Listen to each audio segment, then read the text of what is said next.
Pak Presiden, kalau pembacaan uang kartal pasti DPR nangis semua.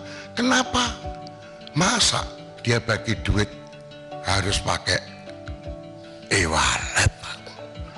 E-walletnya cuma 20 juta lagi. Republik di sini ini gampang laksananya nih. Lobbynya jangan di sini, Pak. Ini Korea ini semua menurut bosnya masing-masing. Di sini boleh ngomong galau, Pak. Bambang Pacul ditelepon, Ibu Pacul berhenti, siap.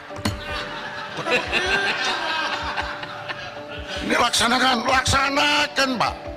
Mungkin perampasan aset bisa, tapi harus bicara dengan para ketum partai dulu. Kalau di sini nggak bisa. Teori saya, jadi permintaan jenengan langsung saya jawab. Bambang Pacul siap kalau diperintah.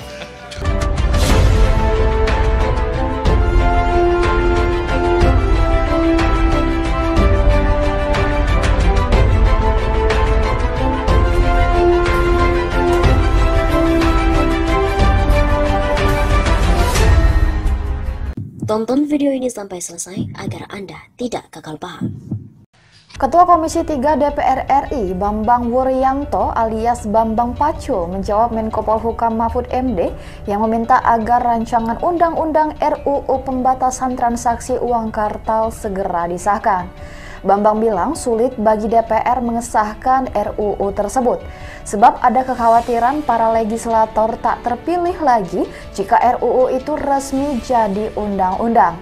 Alasan ini pernah terang-terangan Bambang sampaikan di hadapan Presiden Joko Widodo. Mendengar pernyataan Bambang itu, para anggota Komisi 3 lainnya yang juga hadir dalam rapat sontak tertawa. Sebaliknya, Mahfud tersenyum kecut sambil menggeleng-gelengkan kepala. Pak Presiden, kalau pembacaan uang kartal pasti DPR nangis semua. Kenapa? Masa dia bagi duit harus pakai e-wallet? E-walletnya cuma 20 juta lagi. Nggak bisa, Pak. Nanti mereka nggak jadi lagi. Oh, iya. Loh, saya terang-terangan ini. Gitu loh. Mungkin perampasan aset bisa, tapi harus bicara dengan para ketum partai dulu. Kalau di sini nggak bisa. Nggak bisa. Teori saya, jadi permintaan jenengan langsung saya jawab. Bambang Pacul siap kalau diperintah. Mana perintah berani, Pak? Sama toh? Ayo. Tuh kira-kira, Pak Mahfud. Nama Ketua Komisi 3 DPR RI Bambang Wuryanto alias Bambang Pacul mendadak trending di media sosial. Hal ini dipicu pernyataan Bambang bahwa pengesahan RUU tergantung lobby dengan Ketua Umum Parpol dalam rapat DPR dengan Menko Polhukam Mahfud MD pada Rabu 29 April 2023 lalu. Lantas bagaimana sebenarnya sosok dan rekam jejak Bambang Pacul dalam dunia politik di tanah air hingga berani melontarkan pernyataan itu? Pria yang lebih akrab dengan nama Bambang Pacul ini merupakan politisi senior Partai Demokrasi Indonesia Perjuangan atau PDIP. Bambang sudah malang melintang di ranah DPR sejak tahun 2004 silam. Mengutip laman pdiperjuangan.id, di partai yang diketuai Megawati Soekarno Putri itu, ia menjabat sebagai Ketua DPP PDIP bidang pemenangan pemilu.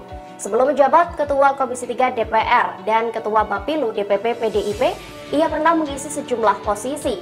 Ia pernah menjabat sebagai Ketua DPP Bidang Energi dan Pertambangan, baik pemilu anggota DPR, DPD, DPRD, pemilu presiden dan wakil presiden, serta pemilihan kepala daerah dan wakil kepala daerah.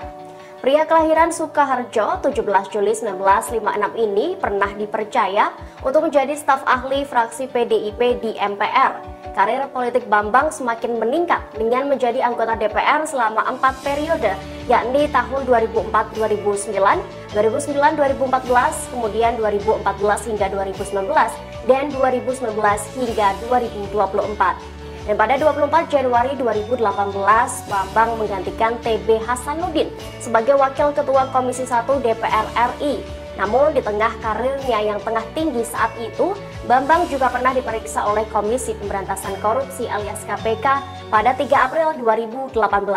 Ia diperiksa sebagai saksi atas kasus suap proyek Kementerian PUPR atas tersangka mantan Bupati Halmahera Timur yakni Rudi Erawan.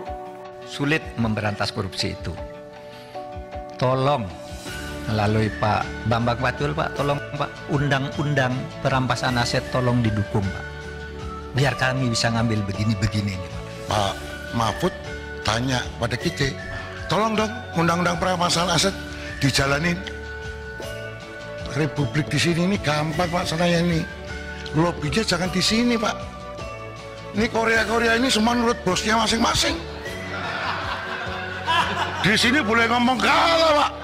Bambang Pacul ditelepon, Ibu Pacul berhenti, siap. Ini laksanakan Pak. Mungkin perampasan aset bisa, tapi harus bicara dengan para ketum partai dulu. Kalau di sini nggak bisa. Teori saya, jadi permintaan jenengan langsung saya jawab. Bambang Pacul siap kalau diperintah. Mana berani Pak? Sama toh? Ayo, tuh.